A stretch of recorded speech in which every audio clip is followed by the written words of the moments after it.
Hello दोस्तों, हमारे channel में आप सभी का हार्दिक हार्दिक स्वागत है। दोस्तों, 8th पे कमीशन का गठन तो हो गया है, ये सब आप लोग का पता है। एक एक करके इनका वीडियो भी बन रहा है।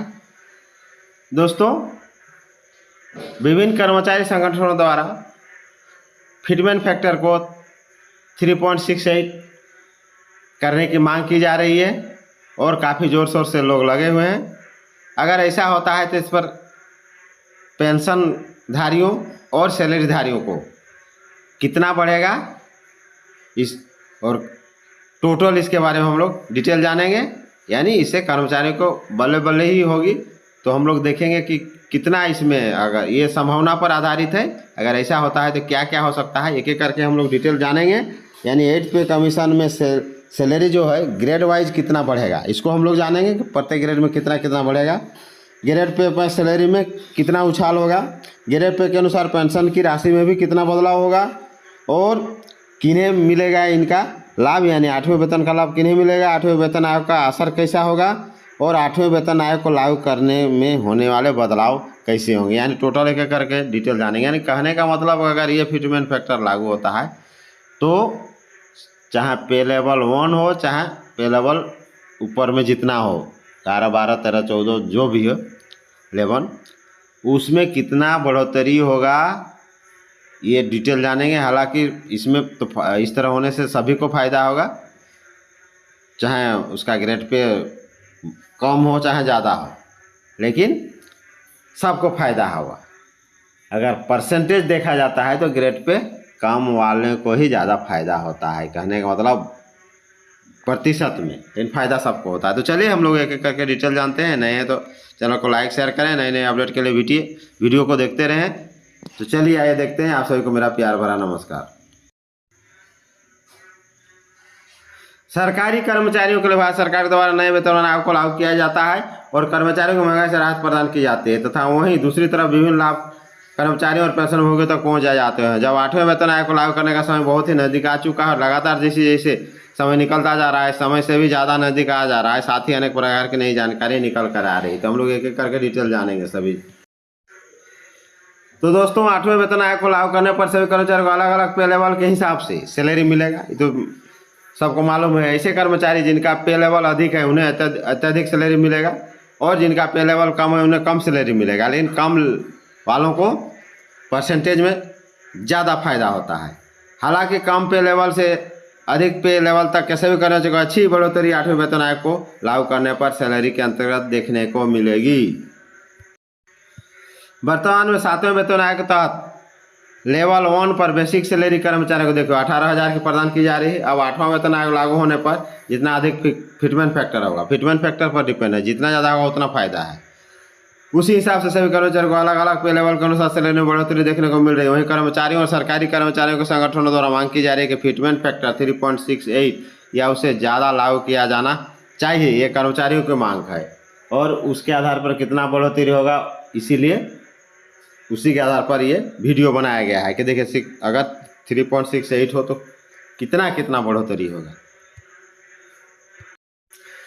अगर फिटमेंट फैक्टर 3.68 हो तो ऐसी स्थिति में यदि 3.68 की फिटमेंट फैक्टर तय किया जाता है तो पे लेवल 1 पर बेसिक सैलरी प्राप्त करने वाले कर्मचारियों की सैलरी 66,240 मिलेगी। वहीं पे लेवल 2 पर 19,900 की सैलरी प्राप्त करने वाले कर्मचारियों को 73,232 रुपये की सैलरी मिलेगी। लेकिन ध्यान रहे, अभी फिटमेंट फैक्टर तय नहीं किया गया है और फिटमेंट फैक्टर तय नहीं होने तक कन्फर्म सैलरी का पता नहीं लगाया सकता है। केवल संभावित जानकारी है। कहने मतलब कर्मचारी सब मांग किए हैं कि इतना होना चाहिए, तो उसी के आधार पर ये वीडियो बनाया गया है। तब कितना मिलेगा ये संभावना पर बनाया गया है दोस्तों। तो चलिए देखते हैं, अगर इससे भी ज़्यादा फिटमेंट फैक्टर बनेगा तो और फायदा होगा। ग्रेड पे वार सैलरी में उछाल होगा। कैसे होगा उछाल, देखो पे लेवल 3 पर 21,700 की सैलरी प्राप्त करने वाले कर्मचारियों को बताया जाने वाला फिटमेंट फैक्टर लागू होने पर 79,856 रुपये की सैलरी प्राप्त होगी। पे लेवल 4 पर 25,500 की सैलरी प्राप्त करने वाले कर्मचारियों को 93,840 रुपये।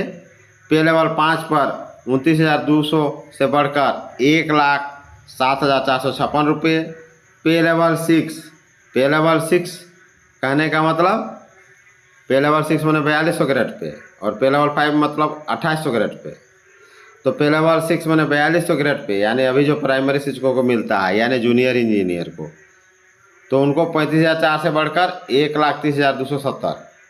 उसके बाद पे लेवल 8 7 का यहाँ दिया हुआ नहीं, पे लेवल 7 में 4600 ग्रेड पे है, तो सीधे ही 8 का दिया है। ठीक है, 8 पर 47,600 बढ़कर 1,75,168, और 9 का भी नहीं दिया हुआ है, सीधे 10 का दिया हुआ है। चलिए 10 का 56,000 से बढ़कर 2,04,48 रुपये प्राप्त होगी। दोस्तों ये देखिए बिग अपडेट है। कर्मचारी अलग अलग फिटमेंट फैक्टर के अनुसार भी कैलकुलेशन करके जानकारी को जान सकते हैं। फिटमेंट फैक्टर के आधार पर आपको कितना सैलरी मिलेगी ये क्लियर हो जाता है। आखिर में कितने फिटमेंट फैक्टर पर कितनी सैलरी मिलेगी, भारत सरकार के द्वारा 8वें वेतन आयोग की घोषणा के साथ ही आधिकारिक रूप से संबंधित संपूर्ण जानकारी की जाएगी। वही जानकारी सभी के लिए महत्वपूर्ण और जोग माने जाएंगे। वो तो जब डिसीजन होगा कितना फिटमेंट फैक्टर। अब देखिए ग्रेड पे के अनुसार पेंशन की राशि में बड़ा बदलाव होगा, यानी इसमें उछाल होगा। जाहिर है वो पेंशन भोगी रहे चाहे जो भी रहे, सबको इसमें फायदा होता है। 8वां वेतन आयोग लागू होने पर पेंशन भोगियों की पेंशन में बढ़ोतरी होगी, जिससे पे लेवल 1 9,000 की पेंशन राशि प्राप्त करने वाले कर्मचारियों को 33,120 रुपये तक मिल सकती है। वहीं पे लेवल 4 पर 12,750 की पेंशन प्राप्त करने वाले कर्मचारियों को 46,920 की राशि प्राप्त हो सकती है। इसके अलावा लेवल 7 पर 22,450 की पेंशन प्राप्त करने वाले पेंशन भोगी को 82,646 की पेंशन मिल सकती है। अब देखिए किन्हें मिलेगा 8वें वेतन आयोग का लाभ। तो 8वें वेतन आयोग का लाभ केंद्र कर्मचारियों को, उसके बाद उसी के अनुसार स्टेट लागू करेंगे जहां उनको भी मिलेगा। तो चलिए देखते हैं, भारत सरकार द्वारा 8वें वेतन आयोग को लागू करने पर इसका लाभ केंद्र कर्मचारियों के अलावा पेंशन प्राप्त करने वाले पेंशन भोगियों को भी देखने को मिलेगा। स्वाभाविक जानकारी के अनुसार ऊपर जानकारी बता दी गई कि आखिर में कितना लाभ सैलरी के अंतर्गत कर्मचारियों और पेंशन भोगियों को देखने को मिल सकता है। तो दोनों के लिए ही 8वां वेतन आयोग महत्वपूर्ण होने वाला है, यानी पेंशन सरकार की ओर से 8वें वेतन आयोग को लेकर स्वीकृति दे दी गई है, लेकिन अभी संपूर्ण प्रक्रिया पूरी नहीं किया गया है। वहीं दूसरी तरफ जिस हिसाब से सूचनाएं प्राप्त हो रही उन्हें देखकर संभावना है कि 1 जनवरी 26 तक 8वां वेतन आयोग कार्य पूरा नहीं हो पाएगा। दोस्तों जिस गति से होना चाहिए उस गति से नहीं हो रहा है। यदि ऐसा होता है तो स्थिति 8वें वेतन आयोग की घोषणा लेट लतीफ हो जाएगी। लेकिन दोस्तों जो भी होगा लेट लतीफ हो चाहे कुछ ही हो, वेतन तो मिलेगा ही, उसको तो देना ही है और वो लागू करना ही है। लेट लतीफ होगा तो एरियर मिलेगा। वही घोषणा और 8वें वेतन आयोग को लागू करने के बाद ही 8वें वेतन आयोग का असर कर्मचारियों को देखने को मिलेगा। कुछ मीडिया रिपोर्ट के अंतर्गत दावा किया जा रहा है कि वर्ष 2026 के अंतिम तक 8वां वेतन आयोग का असर देखने को मिल सकता है। कहने का मतलब जनवरी 26 तक मुश्किल है लगना, जैसा बताया जा रहा है। हालांकि सरकार चाहेगी तो अभी कर सकती है, लेकिन वैसा अभी लग नहीं रहे। हालांकि इससे पहले 8वां वेतन आयोग लागू हो जाना चाहिए। अब दोस्तों हम लोग जानेंगे कि अगर ये लागू हो जाएगा तब क्या फ़ायदा होगा, किनको फ़ायदा होगा, उसके बारे में डिटेल जानेंगे। तो कर्मचारियों की सैलरी में काफ़ी वृद्धि होगी, महंगाई बताता विभिन्न प्रकार के भत्तों में भी बदलाव होगा।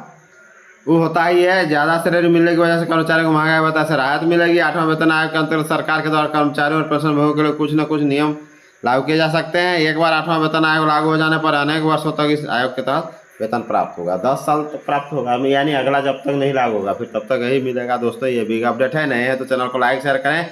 जय हिंद, जोहार झारखंड।